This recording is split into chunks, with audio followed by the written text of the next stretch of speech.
ஒருத்தரை மாத்தணும்னு நினைச்சீங்கன்னா அது கண்டிப்பா நடக்கவே நடக்காது.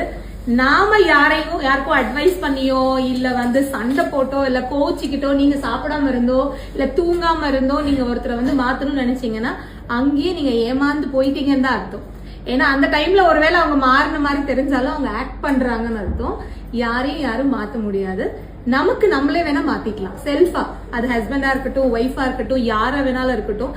இதனால இந்த கேரக்டர்னால என் ஃபேமிலி பாதிக்கப்படுது, இந்த கேரக்டர்னால என்னோட சந்தோஷம் கெடுது, என்னை சுத்தி இருக்கிறவங்க நிம்மதியா இல்ல அப்படின்னு நமக்கு தோணும் போது நம்ம ஒரு கட்டத்துல சேஞ்ச் ஆகும் பாத்தீங்களா, அது பெர்மனன்ட்.